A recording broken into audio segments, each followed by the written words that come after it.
Hi, I'm Kane County Chronicle sports reporter Kevin Drewley here with sports editor Jay Schwab, here with you for a spring edition of Preps Insider to preview the upcoming Class 3A and 4A baseball postseason.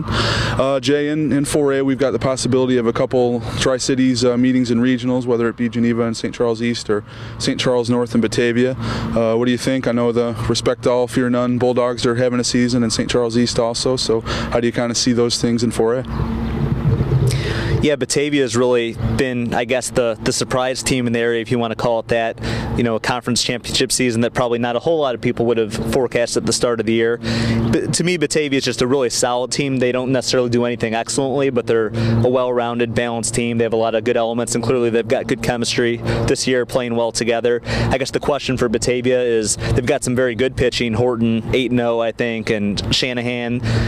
Do they have a real starter that if they get in one of those, you know, pitching duels against another team's ace, do they have a pitcher who can kind of rise to that level against some of the better teams they might see in the postseason? So that'll be interesting. And yeah, they could see St. Charles North in a regional final if North can pull a mild upset in its regional semi. And speaking of high-end pitching, I was out here just less than 2 weeks ago when North beat Batavia here 3-0, and Corey Wright, a promising young lefty for St. Charles North, shut out Batavia that day. So if Batavia does play St. Charles North in a regional final, be interesting to see if the pitching lines up in a way where Batavia might have to deal with Corey Wright again, or if not, Shaw, certainly a very good pitcher for North as well. And then Geneva and St. Charles East also could meet in a regional championship game, and in fact those teams are favored to do so.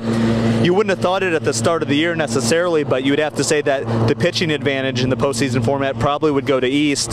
Geneva's pitching hasn't quite come together the way that people expected at the start of the year, injuries factoring heavily into that. In fact, Andy Haniotis is going to have Tommy John surgery, so he was unable to even really give a shot to having an encore season of the great year he had last year.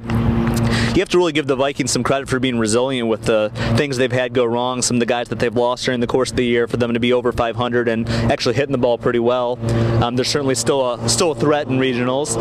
And then St. Charles East, that pitching combo of Starai and Huskisson, 1-2 punch, that's what teams need to win a regional, win a sectional, is to have a couple pitchers they can throw back-to-back that can shut teams down, and East has done exactly that. Question for the Saints, are they going to score enough runs to beat some of the better teams that they're going to see? Their offense has been a little hit and miss, so the pitching you would expect to be there for East. We'll see how they do offensively. Before I ask you about 3A, I'll make a quick little joke. It's fitting you're talking about pitching because they're mowing them down back behind us. But anyway, in 3A, and sorry about that, folks. I couldn't resist.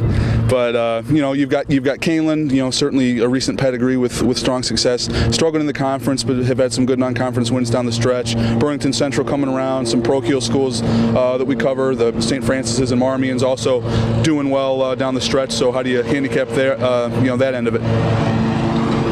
Yeah, the 3A scene in baseball not quite as strong as softball this year. A lot of our 3A teams in softball have been having terrific seasons. Baseball a little bit more pedestrian so far. I look at the Canelan regional as interesting. Canelan the 2 seed at home, St. Francis the number 1 seed there. Not really a dominant team in that regional, so it's kind of one of those up for grabs kind of regionals.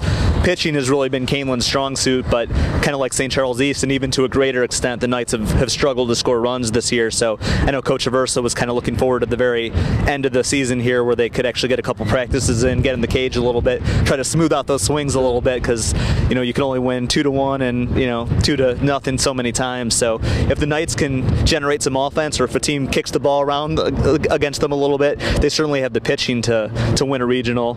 And beyond that, Burlington Central is a perennial strong program.